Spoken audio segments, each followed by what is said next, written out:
The Nevada Supreme Court has sided with former Raiders coach Jon Gruden in his lawsuit alleging the NFL leaked damaging emails containing racist, sexist, and anti-gay comments before Gruden was resigned from the team in 2021. Justices didn't determine whether the league leaked the emails to the media, however, did find that the NFL's decision to force Gruden's complaint into arbitration proceedings that were overseen by the target of Gruden's lawsuit, Commissioner Roger Goodell, unconscionable. So, Stephen A., your takeaway from this ruling? I think Jon Gruden has a case. I don't know all the specifics, but I think he has a case. Let's be very, very clear. To remind everybody, he was found as a culprit in terms of disseminating an email or sending an email to Bruce Allen, the former president for the Washington football team. The emails contained racist, homophobic, and misogynistic language, to say the least. He spoke out in an insulting fashion against Roger Goodell. He spoke out, he wrote that Goodell should not have urged the Rams to draft quote-unquote queers in reference to Michael Sam, the first openly gay player drafted in NFL history, amongst other things, to say the least. Nobody here is defending what was in those emails. But what he's saying is that it was leaked. And there's a whole bunch of stuff out there that could have been leaked, but somehow, some way, his stuff was leaked. And what I hearken back to is what a dear friend of mine, somebody I admire a lot, who's very religious, said to me the other day. And I kept this text, because he said every day that he wakes up, he says, my daily prayer every day is, Lord, allow me the ears to hear, eyes to see, and a heart of understanding that is pleasing to you. The heart of understanding is so I can avoid judgment of anyone. I think about that when I think about Jon Gruden and others, because I'm one of those guys, Molly, Kimberly, Swagoo. If you ain't in jail and you are in a position to contribute to society, everybody requires a second chance. Jon Gruden's career has been eviscerated. And one of the things that I was uncomfortable with is that we've had him on this show. He's worked for this network. There is no one who will deny he did an outstanding job covering football for us before he went back to being a coach for the Raiders. He's a champion, even though some would say that was Tony Dungy's team in Tampa and all of that. Won a championship there. It's one of those situations where I'm looking at him and I'm saying to myself, is all of this really, really worth it to keep him out of football forever? Never to be involved in football again, whether it's on the NFL level, collegiate level, whatever. The man is a born football coach, a born football mind.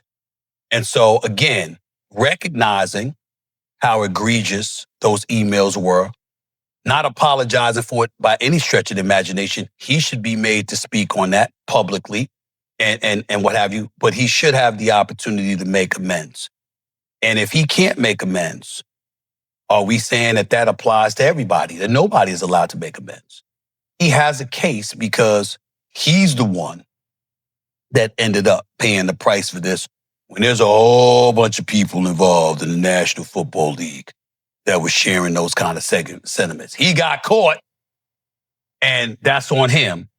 But at some point in time, I do think that you ask the question, that you got to ask the question, does he deserve to have his career completely ended? My answer might differ from other people's. I respect where everybody else is coming from. But to me, until that question is answered, he has a case because he's pushing this forward because essentially that's what he's asking. In a seismic ruling that has sent shockwaves through the NFL, the Nevada Supreme Court has delivered a crushing blow to the league's iron grip on power on the 11th of August, 2025, in a 5-2 decision. The court sided with former Las Vegas Raiders coach Jon Gruden, declaring the NFL's attempt to force his explosive lawsuit into a secretive arbitration process overseen by none other than Commissioner Roger Goodell himself unconscionable. This isn't just a legal victory. It's a defiant stand against a league accused of orchestrating a malicious campaign to destroy a man's career. Gruden's lawsuit, filed in November 2021, alleges the NFL deliberately leaked emails containing racist, sexist, and homophobic remarks to force his resignation. The court didn't rule on the truth of those leaks, but it slammed the NFL's playbook, exposing a system rigged to protect its own. But why does this ruling matter so much? Let's dive into the heart of Gruden's fight and uncover the truth he's desperate to expose. Picture this. October 2021. The Raiders are 3-1, leading their division, and Jon Gruden is at the helm, a Super Bowl-winning coach with a storied career. Then, like a dagger to the heart, emails from 2011 to 2018 surface, sent when Gruden was an ESPN analyst. These aren't just any emails, they're laced with racist, homophobic, and misogynistic language, targeting everyone from NFLPA President DeMaurice Smith to Commissioner Goodell himself. The leaks, first published by the Wall Street Journal and the New York Times, came from an NFL investigation into the Washington Commanders' toxic workplace. Gruden claims the NFL cherry-picked his emails, weaponizing them to force his resignation. He told ESPN on the 12th of August, 2025, "The league's actions disrupted the whole season. They completely blindsided me and the team. This wasn't just a scandal. It was a calculated execution of a man's legacy. Gruden's career lies in ruins. But is he the only one to blame? Let's hear from a voice that dares to challenge the narrative. Enter Stephen A. Smith, the ESPN firebrand, who isn't afraid to stir the pot." On the 12th of August, 2025, Smith took to First Take and dropped a bombshell. "Gruden deserves a second chance. Nobody's defending what was in those emails," Smith declared, acknowledging the egregious nature of Gruden's words, but he argued the NFL's selective leaks raise questions. Why only Gruden's emails? Smith pointed out that plenty of others in the NFL likely sent similar messages. Yet Gruden alone paid the price. Quoting a religious friend, Smith said, "Give me ears to hear, eyes to see, and a heart of understanding." He's not excusing Gruden's words, but he's asking, should one man's career be obliterated when the NFL's hands might not be clean? Smith noted Gruden's stellar record, a 117-112 NFL coaching career, a Super Bowl win in 2002 with Tampa Bay, and questioned, does he deserve to be banned forever? This is a call for redemption in a league that often buries its own sins. Smith's words ignite a firestorm. But what does Gruden himself say about this fight? Let's hear his battle cry. Jon Gruden isn't backing down. On the 12th of August, 2025, he spoke out, his voice dripping with resolve. "I'm looking forward to having the truth come out, and I want to make sure what happened to me doesn't happen to anyone else." This isn't just about clearing his name, it's about dismantling a system that Gruden believes betrayed him. His lawyer, Adam Hosmer-Henner, echoed this fury, calling the NFL's arbitration push absurd and praising the Nevada Supreme Court's ruling as a victory for all employees facing unfair employer tactics. The court's 8-page decision on the 11th of August, 2025, was clear. The NFL's arbitration clause, which gives Goodell full, complete, and final authority to oversee disputes, is unconscionable because it lets the commissioner judge his own actions.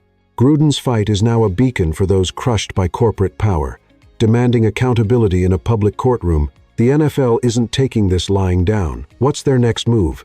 And what does it mean for Gruden's crusade? The NFL is reeling, but they're not out. On the 12th of August, 2025, league spokesperson Brian McCarthy announced they'll appeal the Nevada Supreme Court's ruling, first seeking a rehearing and potentially escalating to the U.S. Supreme Court. This is a league desperate to keep this fight behind closed doors. Why? A public trial could unravel secrets.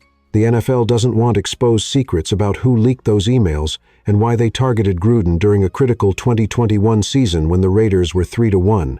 Gruden's attorney, Hosmer-Henner, fired back. The NFL's legal position is absurd and will continue to be rejected by every court. This isn't just a lawsuit. It's a war over transparency. If the U.S. Supreme Court takes the case, it could drag on for years. But if it doesn't, Gruden's fight will play out in open court, potentially exposing the NFL's darkest corners. The stakes: a coach's legacy a league's credibility, and the truth about a scandal that shook football. As the NFL braces for battle, one question lingers. Will Gruden get his day in court, or will the league bury the truth? Stay tuned as this saga unfolds. This isn't just about Jon Gruden. It's about power, accountability, and redemption. The Nevada Supreme Court's ruling on the 11th of August, 2025, isn't just a win for a disgraced coach. It's a warning to every corporate giant that thinks it can silence dissent with rigged systems. Gruden's emails were wrong. No question, but as Stephen A. Smith asked, should one man's mistakes erase a lifetime of achievement? Gruden's 117-112 record, his 2002 Super Bowl ring, and his passion for football are now overshadowed by a scandal he claims was orchestrated. Is this justice, or is it revenge? The NFL's push for arbitration smells like a cover-up, and Gruden's fight is a rallying cry for anyone who's been unfairly targeted. Will the truth set him free, or will it expose a league that plays dirty? Hit that subscribe button, smash the like, and join us as we follow this courtroom drama to its explosive end.